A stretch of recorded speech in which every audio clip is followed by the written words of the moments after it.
Hi guys, welcome to my channel, Kpop Talks. I'm your host Aladdin, and today, you know what? I'm gonna do after 2 weeks. Yes, 2 weeks, because normally is supposed to be a weekly thing, but I was honestly having really bad um, you know, I was not dealing well with my time, and again, I'm very lazy. It's my biggest weakness is laziness, not wanting to actually do what I'm supposed to do. But I'm gonna do it anyway because anyway, the first week of January, not a lot of things have came out. But the second week actually is full of a lot of things. So it's supposed to come out, I think Monday the 18th, if I remember correctly. This is supposed to be the day. And let me check one more time. Yes, it's not actually Monday the 17th. It's supposed to gonna come out that day. Maybe it's gonna come one day later. I don't know. I want to make it go out as fast as I can. Another couple of is also supposed to come out during the same amount of during the same time period. But without wasting more time,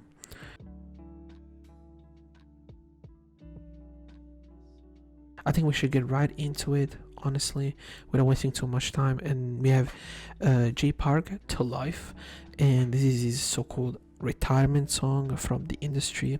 There's been a lot of rumors about J Park possibly, working with K-pop groups, and apparently he's working with Kakao Talks to do his own personal group, which I think is very interesting. Personally, the thing about me is, as much as I like J Park, and I think J Park is a very talented artist, and I think that, sometimes people like to mock him a little too much. Yes, he had a lot of issues with fans. He has a great quality as a music producer, as a label guy, right? But I think what he's missing is, it's one thing to do in the hip-hop sphere where you can fail, you can try, you can fail, you can bring artists that are not the most likable in Korea.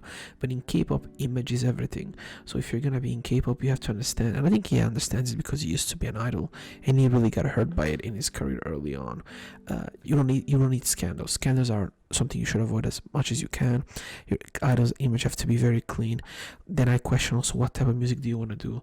But I think mainly this was a money move, because if this happens, there's no reason for him to leave AMG and higher music at this point, considering how successful they are. But again, he's J Park, he can do whatever he wants. But in terms of the song itself, it's beautiful. I love the production. I love how, it's a goodbye more than it's not a negative goodbye. It's like, I'm going to the next step of my career.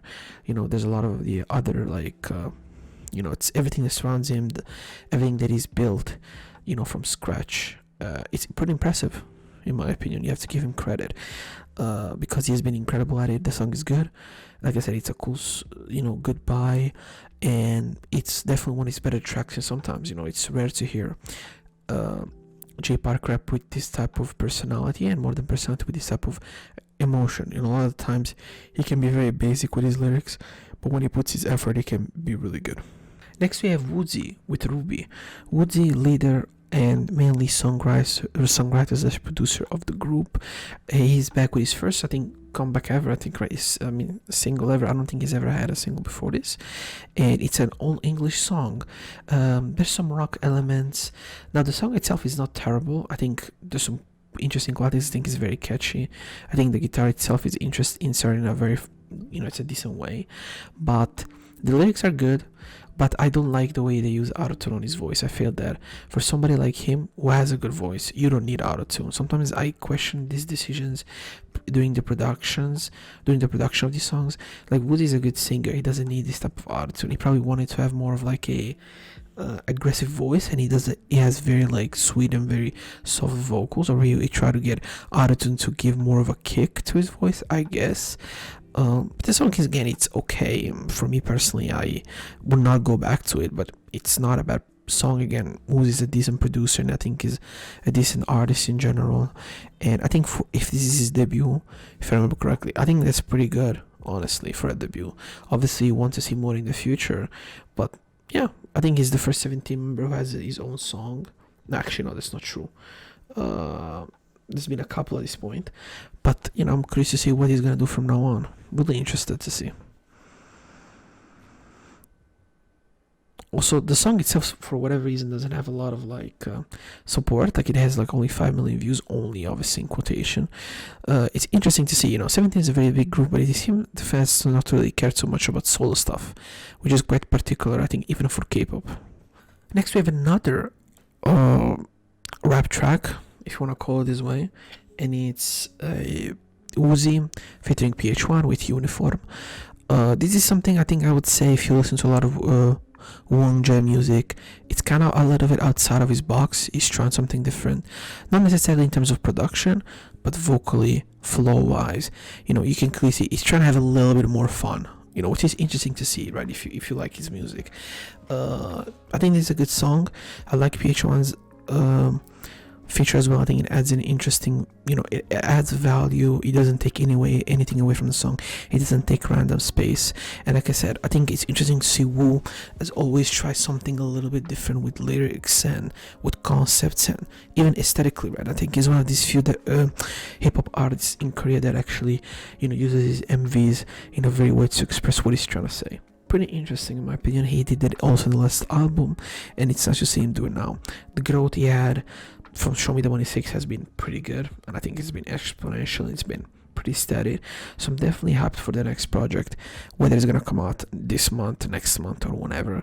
I'm really hyped for it. Last year, at this point actually it was 2 years ago, fuck me, no, it was last year. I think it dropped it, but regardless, he dropped Used To, and then I think immediately later the album came out. So if you follow the logic, the album should come out very soon, and I'm really hyped for it, honestly. Next we have an iPad with Cursed and Blessed Cursed, kind of like a next we have an iPad with Blessed Cursed. This is somewhat of a follow up to Tame and Dashed.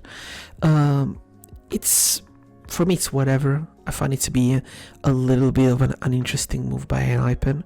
Like, Enhypen seems to be the only really hype group that they've debuted to not really follow like a concept. They seem to just be very NCT like. Like, this is probably the first song where I felt like, yes, this is very NCT. There's some EXO, not only in the visuals but also in the music, some shiny. There's a lot of SM for whatever reason. So I don't know if the guy they worked with for this album or this song used to work in SM, or maybe just was listening to a lot of SM songs, but to me it gave me a little bit that feeling. Considered everything that Enhypen has released till this point, this is probably my least favorite. I get it, it's a song to start up the year, to set the tone, I would say, for Enhypen. I get it, but at a personal level, I'm not the biggest fan of it. I personally would have loved to see something a little bit different. The song has decent popularity. It's 13 million. It's gonna go up because hype fans, they'll inflate the numbers as much as they can.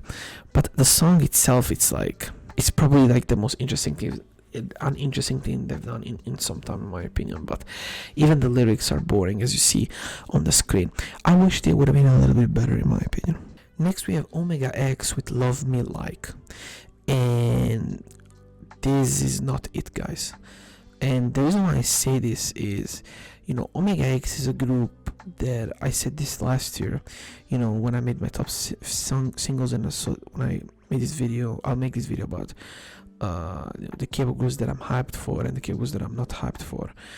And Omega X was one of these groups that I was not looking for, but but I still think that they had some potential. They're not the best, they don't have the best vocals, they don't have the best lyrics, I don't think they even have the best idols, but if you go towards the right place and you find your own lane, you can be special. This song to me leaves a lot to desire, production wise, singing, again, lyrics. They seem to be fine with being just another one of the groups. And the problem is, as I keep saying this with time and time again, if even by mistake, if BTS goes to the military and less people start listening to K-pop, this group will disappear. And this song is already, I don't think, it's doing really good. 11 million, my bad. Obviously this type of content does very, very well, but for me personally, I would love to see them do something a little bit different. A little bit more original, a little bit more actually having the colors of their company or their own group. This song doesn't tell me anything. Why would I listen to Omega X doing this when I could listen to TXT and Hypen, like we've said before, or any other group, Stray Kids? Why would I listen to Omega X? There's no reason. And again, they don't make anything that make me feel like, I actually have to listen to their music. Yeah, I also don't get the the Spanish inspired production in this. There seem to be a lot of things going on here that just don't do it for me. kind of sad, but at the same time, yet I expected that this was gonna happen. Next we have Blitzers with Popping. It's okay. I mean, I think considered everything else that Blitz has done, I think that's exactly what it is. Another middle of the pack boy group of this generation. Don't care too much about it, and this song specifically is just boring. It's boring, even though the choreography and the video is cool. I just feel like, again, this song is just not it. But it's better than Omega X song. I think it is better because it's not trying to force too many different styles of production and trying to necessarily, again, play that edgy side of things, but trying to also not be edgy at the same time. In my opinion, specifically in K-pop, you have to commit with a concept, and I think Blitz has done it here at least. But again, I'll never go back to this song. And this song also has some Dreamcatcher elements, like them really weird like bass drops, kind of like rock inspired. I found them to be very interesting, right? But apart from that, for me, it's uninteresting. Next we have this group Highkey, Athletic Girl. This song is huge. I think this song has a shitload of views. That's 5 million views for an unknown group. Listen, I thought it was gonna be way worse, can I be honest? And when I was listening to it, I was like, you know what? It's not the worst. I mean, it's body positivity. You don't see that in K-pop, saying, you know, you have to work out to be pretty. You know, you have to actually build your muscles up. Seems weird to say, but you know, if this was J-pop, for example, there would be for like really buff girls. But this is what the idea of a athletic girl is in Korea, right? Which is pretty much just very slim girls. The song is interesting. I like the sassiness. I like the not necessarily, I don't love the production, but I like how during the chorus it gets fit, like you don't barely hear it, and it's just them like being cool. Again, probably too much repetition of the chorus, and the rest of the song itself doesn't really stand out. If I remember correctly, there's a there's a rapping section on this song, which is, I thought it was good. But the vocals, I don't think they're that good, honestly. They don't seem to be a very strong vocal group, at least from this song. Maybe they have two of the greatest singers we're ever gonna see in K-pop, but I don't think in this song it really shows. But definitely one of the more interesting ones, definitely. I don't know if this is their debut. I assume it is, because I haven't heard anything from them. I mean, let me check. They don't seem so. I mean, it says here, right? Sorry. First single album, yeah. So it is their debut. It's definitely interesting what they're gonna do. Personally, I mean, as this is a single debut, this is pretty solid. This is really good, I would say. Already one of the more interesting tracks of this year. So maybe it's a good sign for the future. Next we have Leong with Anemone. She's going still with this like singing that she's been doing a lot. This is a love song. I think this is for a drama, if I remember correctly. I mean, it's, in my opinion, okay. Like vocally, she's not that. I mean, she's a good singer, I think, but I don't like how she uses her vocal. The chorus is a little bit too dragged, but I get it. If it's for a drama, I completely understand it. The video, I think, fits very well this nostalgic thing that somehow I find the Koreans to actually really fit very well, like sometimes with their visuals, right? The color palettes are really good, so it feels with this idea of like kind of like the past and the future, right? Playing together, how she misses this guy, but now it's in the future, he's not there anymore. You know, I think the way they played that was really good visually, and I think it fits well with the music overall. So for me, it's a good song, but again, compared to the stuff she did recently, even Anxiety, stuff like that, this is a little bit worse, just a little bit. PH1 Harmony, Do It Like This, I like it. Bright, fun, quite, you know, has a nice kick to it. Of course, you must shoot in Los Angeles, guys, because it's the only city in America. Yeah, this is another one of these songs I forgot actually when I was listening to it. It really sounds like NCT. It really does sound like NCT 127. But it's done well, so I don't mind showing, you know, again, like influences. I think it's just funny how much it is, like even some of the guys in this song remind me of like Mark or Taeyong in some of these parts of the song. It's pretty fucking stupid, but it's fun. I love the chorus.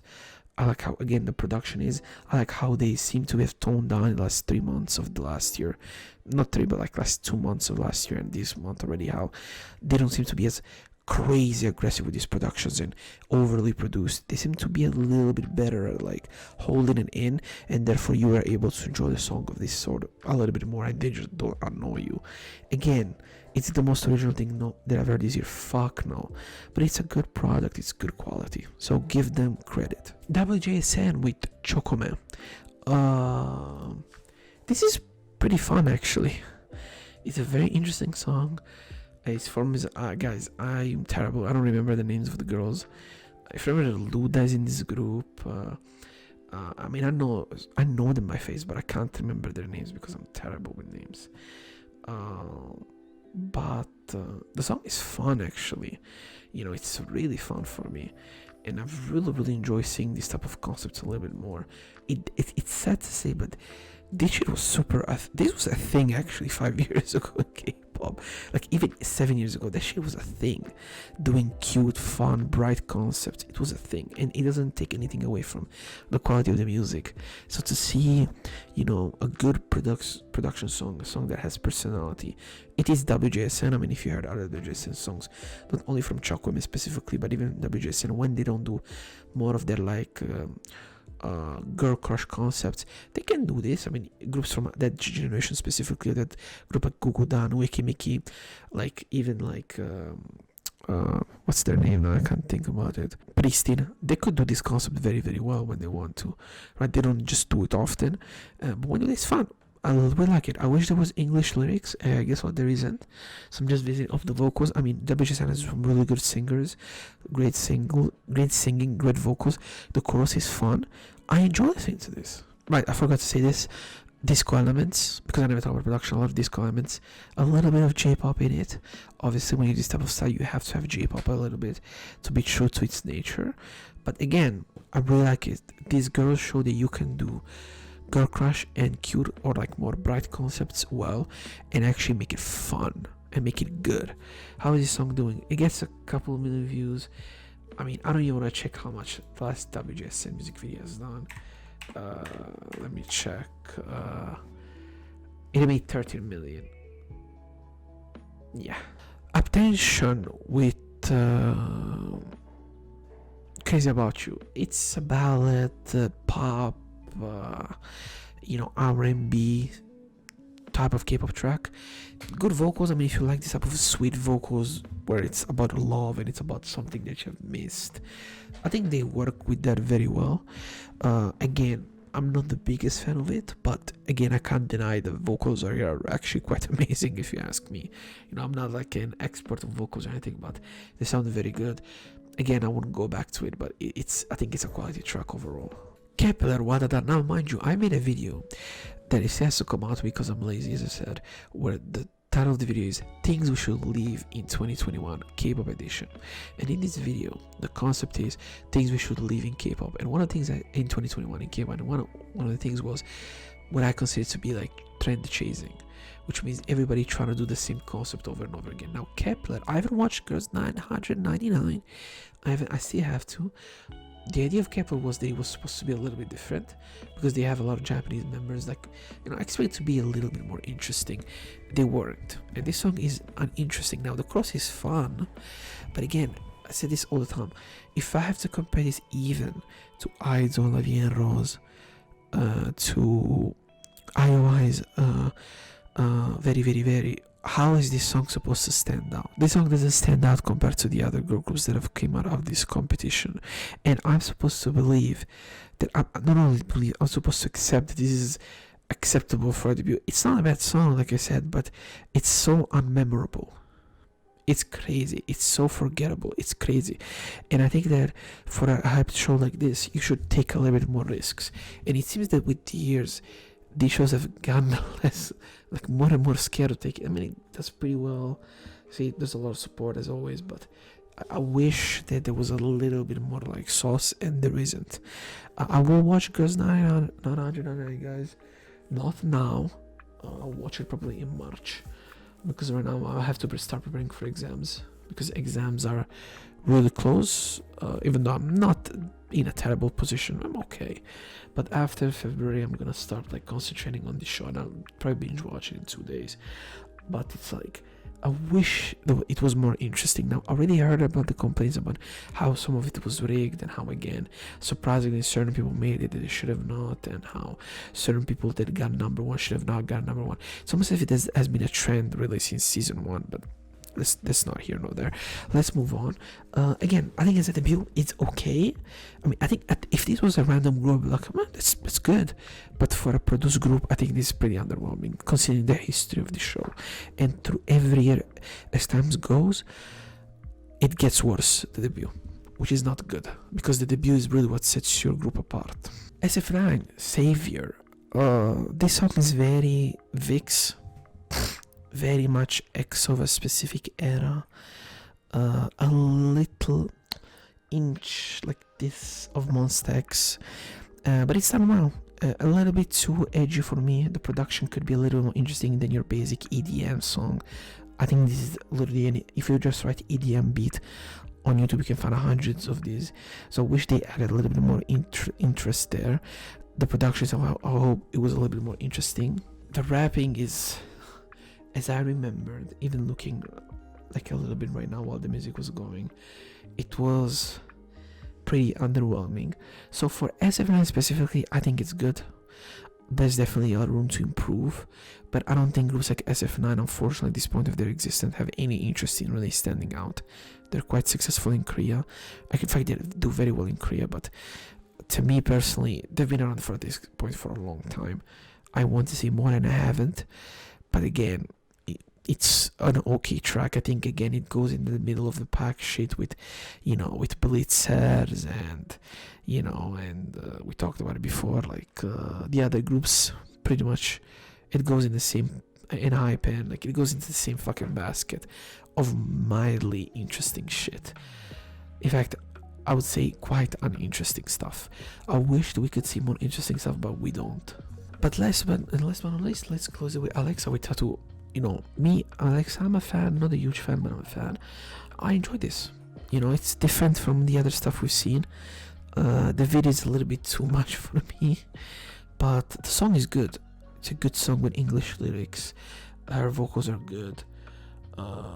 Maybe a little bit too edgy, but that's what goes right now.